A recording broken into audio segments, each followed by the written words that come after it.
Howdy. This week we want to talk about family and friends. What we want to look at is how it is that different relationships that we have can end up shifting the way that we interact with one another and how it is that we treat one another. I want to read a passage from John 15, starting in verse 12. This is my commandment, that you love one another as I have loved you. Greater love has no one than this, that someone lays down his life for his friends. You are my friends if you do what I command you.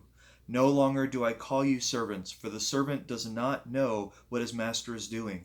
But I have called you friends. For all that I have heard from my Father I have made known to you. You did not choose me, but I chose you, and appointed you that you should go and bear fruit, and that your fruit should abide, so that whatever you ask the Father in my name, he may give it to you. These things I command you, so that you will love one another. Now, in this passage, we end up seeing Jesus explaining how the relationship is between him and his disciples.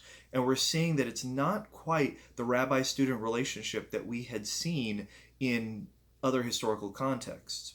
Now, as we think about family and friends, we're thinking about how close the relationship truly is. Now, with family, it doesn't mean that it's always blood relatives. We could have people that are originally friends, but over time they've become like family. They've become close to us in a way that means that we're always close no matter how circumstances might change. Maybe we went to school together, and even though we don't go to school together anymore, we're still thick as thieves.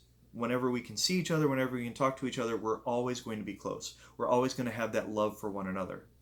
Now, in this passage, what we see is that Jesus is saying, you are my friends if you do what I command. But what did he command? To love one another. So what he's trying to express is that our friendship is not necessarily going to be the same in that a rabbi to a student the way we see with others. I am bringing us to be closer to one another. We're creating a love for one another. And that's the thing that we want to be able to see, is whenever we look at people that are close enough to us that we have that openness, then we can be blunt with them. We can be raw with them. We can push against those relationships when we need to say, you need to hear this from me, or I need you in this time of struggle. Now, this is different from friendships that we might be looking at. See, friendships might be something between a student and a teacher, or we might be looking at a peer to a peer. Now, that we want to make sure, though, that we understand the distinction.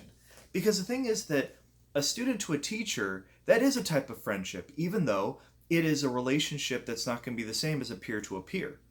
Now, if a student to teacher ended up starting to blur the lines as peer to peer, or even as if they were like family, that can cause a lot of strained relations. It can even at times be dangerous. Or if we were to look at a peer to a peer, and someone were to say that they were going to become more of a teacher to the other, and they were going to start to lead and guide them, then we see anxiety and tension and frustration there. It ends up hurting the friendship. So what we want to be able to see is, how is it that we understand different relationships that we have? Those that we are close to in a way that is like family, and those that we have a very specific purpose-driven friendship with, whether student to teacher or peer to peer. And then by understanding those relationships, we can understand how we should interact with one another. So the question is, which people in your life are like family, and which people in your life are there because it's a student-teacher or a peer-to-peer relationship?